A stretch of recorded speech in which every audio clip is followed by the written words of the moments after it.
everybody, welcome back to Prepper Junkie. Today I am very excited to go over this AR-15 with you. It is a very, very cool one. This is an LMT defense.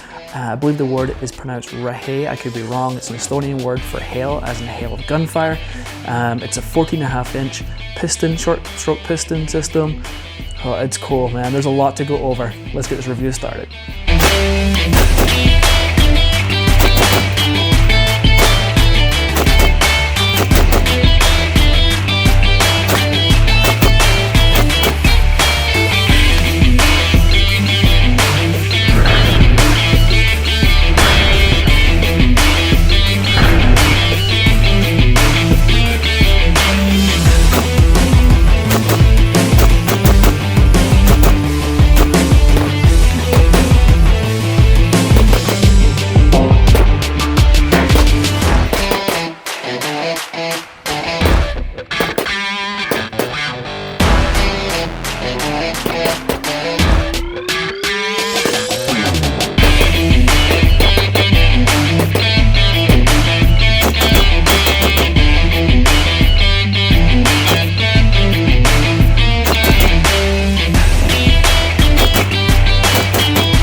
All right, folks, so yeah, let's get started. This is, as I say, this is an LMT. It's super freaking awesome. I'm gonna just tell you that right at the start. So what does it come with? It came with a 30-round PMag Gen 3, which was nice. Didn't come with, this is a BCM gunfighter stock. It didn't come with that one. It came with a Magpul SLK. It's okay, I'm not a huge fan, so I put the BCM on for now. I usually use B5 SOPMOD stocks, but it does come with this one when you purchase it. But again, we have a BCM on here. It does come with a sling, not this black color. This is a blue force gear sling. Absolutely love these slings. Luckily enough, it does come with a blue force gear sling, but it comes with like a green one, and I just don't like the color. And I always have some of these slings around about my house. So blue force gear sling does come with it. So very cool. I did do a couple of just small changes, but I'll go over that when we review the gun. So yeah, let's start at the back. As I say, this is a BCM gunfighter stock. Doesn't come with this one. You have the obviously a buffer tube back here. Now that's kind of, a lot of the buffer tubes you'll see are kind of the black color. This color is actually the same color as my Knights. So I don't know if there's a difference, or if they're just, you know, if they get from the same place or whatever, but you do have a buffer tube here. Obviously you have the castle nut. The castle nut staked in two places. The castle nut has been staked really well, and it has a QD attachment plate at the back here to attach your slings. Now, moving along, you do have a ambidextrous charging handle that comes with it. This is an LMT charging handle. It is all metal. It works really well. They are extended out. You can get a good purchase on it. The cool thing I like on the back here is actually they've got some, you can hear that, they got some ridges right here. So if you're gripping your charging handle and you're putting your thumb on the back of that charging handle, you can get a grip on there. So it's really smart. I don't think I've ever seen that on other charging handles. So small little things like that, you know, makes you think this has been a really thought out design. So very cool charging handle. I typically like to run the Geisley supercharging handles, but this is definitely a decent charging handle. Again, completely ambidextrous. It does come with LMT backup iron sights. These are all metal. They're very nice. It's good. Two different apertures at the back here, and they go down, and then this one flips up at the front. So very nice iron sights. I do like those a lot. Obviously the Aimpoint T2 does not come with it, unfortunately, but that's what we have on top of here. Now the upper is an all one piece monolithic upper, meaning that, just what I said, it's all one piece, right? So the rail, it's not like a free float rail. This is actually attached all the way to the upper. So this is all one piece. So it's very, very cool. And then you have the Mars lower. Now, sorry, let me just go back to this upper, because this is kind of what makes the Estonia reference, right? So under this handguard here is a short stroke piston system. And now that was a requirement from Estonia. So like if you go to the LMT like the New Zealand, it's a gas, a gas system. This one is a four-stroke piston system, which again was a requirement from them, and it has a two-stage position up here. We'll go over that in a second. So yeah, all one piece. The machining is absolutely top notch, like top notch. It has all the T markings here as well. And again, so we'll move down to the lower. The lower is their standard LMT Mars lower, completely ambidextrous, beautiful lower. So, and you can see here, obviously they've colored it in a little bit for your safety. And then you have your bolt catch and release here, mag release here, bolt catch and release here. So completely ambidextrous, super nice lower. Huge fan of that lower. Now moving down to the grip, this is an LMT grip. This was designed and made by them. I guess previously they used to use ergo grips, but they did come out with this. It's a nice grip, it has the finger grooves, very comfortable, and it's got like a slight rubbery feel to it, so it's not like polymer plastic. It has definitely got a little bit of a rubber feel to it. Feels good in the hand. Has a little storage compartment down here. The only downside is you need a screwdriver to kind of take that out, but it's fine if you want to stick some batteries in there or something like that. So very nice indeed. The magwell here has been flared also, which has been really nice to start the mag. You have like a kind of an enhanced trigger guard here. So if I turn it this way, you can see a better angle. So you can see here it comes down. So it's not quite curved, it goes kind of straight like that. It gives you kind of a larger area, and it is branded with the LMT on the bottom. The trigger is a two-stage trigger. It's a pretty decent trigger. It's not as nice as say a Geisley SSAE trigger, but it's definitely pretty decent. Now this gun is designed for combat. Now it's not obviously it's not the exact same gun that the Estonians have, but this gun is designed for combat, so it's not like the trigger is designed for combat, so you don't want it too light, in my opinion. But it's definitely a good trigger. But again, if you're a trigger snob, you might be a little disappointed and might want to put a Geisley in it. Completely up to you. I think it's definitely good for what it is. So you've got a little bit of take up because you've got the first stage. You can see here. Let me just make sure we are. Okay, so you got a little bit of take up, and then you've got the wall, and a little bit more pressure, and you've got a very clean, crisp brake. And then the reset, a little bit of let out, very tactile, positive reset. Again, it's a good trigger. It's just not, I would say, as nice as an SSAE trigger, but definitely a good trigger. Now, one of the really cool things that I like about this that you don't get on American AR-15s is, once we fired, okay, you typically can't put the safety back on, right? You have to rack the gun again to put safety on. With this one, it's something to do with how the Europeans, now I'm a European, but I haven't lived there for, I don't know, 17 years. And yes, I'm ex-military, but I mean, we're going back 20 years. And we weren't issued with these. I was issued an SA-80. But I don't remember the safety part. Anyway, the cool thing is, even if you've just fired, you can still engage that safety without having to rack it, which I really like. I do like that. I think it's kind of a cool feature. Again, it was something that the Estonians required from LMT because that's something to have it there. So it's something that LMT put in place. Now, to do that, it needs to work with this trigger. So if you switch the trigger out, I don't believe you'll be able to do that anymore. I think it takes away that feature. So if you upgrade the trigger, you take away that feature. Just be aware of it. The barrel is a 14.5-inch barrel. They don't do cold hammer forged barrels.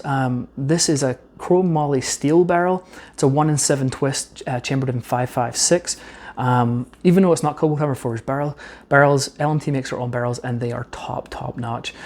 You might notice this little piece right here. This is actually a bayonet lug, and again, this was another requirement from the Estonians that they had to have been able to attach a NATO bayonet. So that is why that is there. And this is obviously your gas block. This is a Gen 2 gas block. So I guess previous models, and again, I haven't owned previous models, it's just from my research. The previous models, you'd have to kind of rotate this like 180 degrees. It was kind of a pain, I guess. But now you just have to, there's only like 15 degrees to change it. Now there's a little detent right here, or detent kind of thing. You put like a little button you push in that allows you to move the piston. And then if you turn it all the way around, you can pull out the piston like so to clean it or do whatever you got to do with it. And then you got to push the button back down to get that back in and lock it in place. So Very cool. And then we have like this flash hider. I'm not sure what suppressors it fits. It does not fit my dead airs. I know that. It is pinned and welded because the barrel's 14.5 inches, and this puts it up to 16 inches with this flash hider. Again, it's pinned and welded, so if you want to switch this out, you're going to have to get that taken off, which I probably will. To suppress it, I'll need to change that, but that is what it comes with.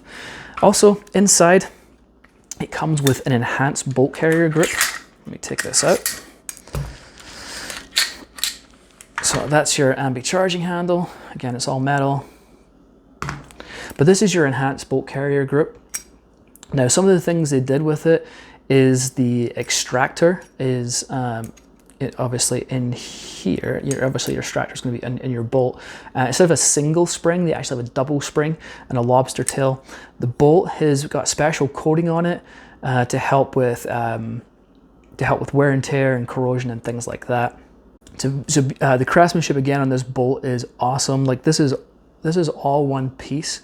So it's not, you know, if you look at, now because this is a piston driven, obviously it's slightly different than a regular AR-15, which has the gas key and things like that.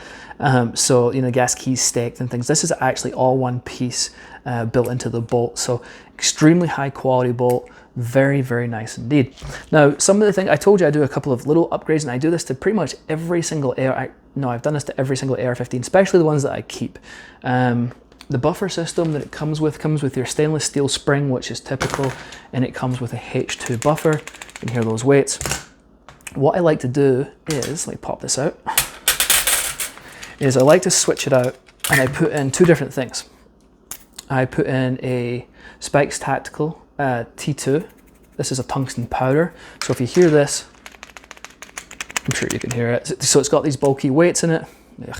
And it slams back and forward, right? So you can, it just, and anyway, so this goes back and forward, those bolts slam back and forward. This has the powder in it, and it just kind of smooths that action out a little bit. So you can hear that powder. And then the spring difference, stainless steel spring. This is, the other one I upgrade to is a damaged industry spring. This is like a piano wire. This is rated, the original was rated for about 5,000 cycles, and the upgrade damaged industries one is rated for 750,000 cycles. Not that I will ever get close to that, but it's just nice to have. So that is the buffer system that I like to run in all of my guns. All right, now let's go over the wiggle test. The wiggle test is between the upper and lower, and if there's any movement between it, let's check it out. There's absolutely zero play, and I mean absolutely nothing. There's no wiggle whatsoever. Absolutely exquisite craftsmanship. Super, super nice. Just such a beautiful gun. So let's talk about shooting it. Shooting it is just awesome. You know, it functioned, it did everything it's supposed to. Now, you know, I'm only getting about 200 to 300 rounds through guns at the moment just because ammo is still so expensive.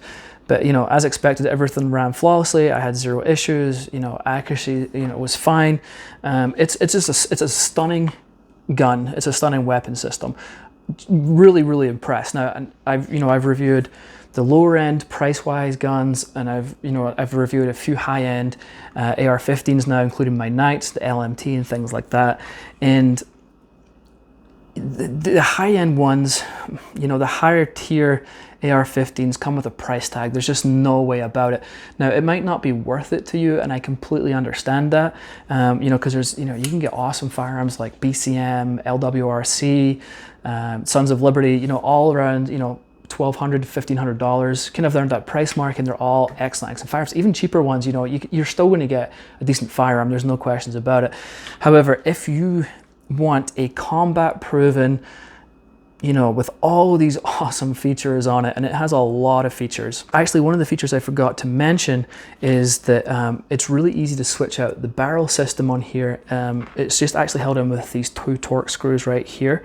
And this actual design has been around for about 20 years, LMT said. So it's super easy to take those, you take those two bolts out, you can switch the barrel out if you want to put on a longer barrel or whatever you want to do.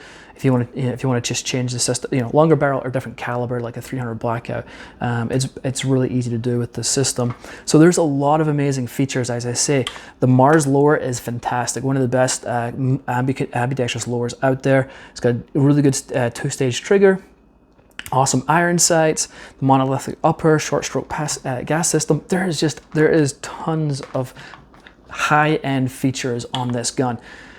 Now, in saying all that, obviously it comes with a big price tag, right? And that's what I'm saying. Like, you know, you're looking at, I mean, I think the MSRP is supposed to be at $2,600 on these, but in the current gun market, you're looking at paying about $3,000 for these guns. For me, is it worth it? Yes, I think the quality is absolutely fantastic. Amazing AR. However, yes, it's a lot of money. Now, is there any need to spend this kind of money on AR-15? No. Again, I told you before, you can buy some cheaper AR-15s that will do the job just fine. However, this is a top tier high-end AR-15, the same as CAC and Noveski and things like that. So, you know, it's up to you. If you have the budget, I'd absolutely recommend it 100%. Again, you just got to pay that price tag to get into these. But yeah, very impressive, very, very impressive AR-15. All right, folks. Yeah, that's pretty much it for me. If you have any comments, any questions, please ask them below. I'm always happy to help out wherever I can. And if you haven't hit that like and subscribe button, please do so. It doesn't cost you a dime, but it really helps me out, and I greatly, greatly appreciate it. And that's it. All right, folks, until next time, I'll catch you later.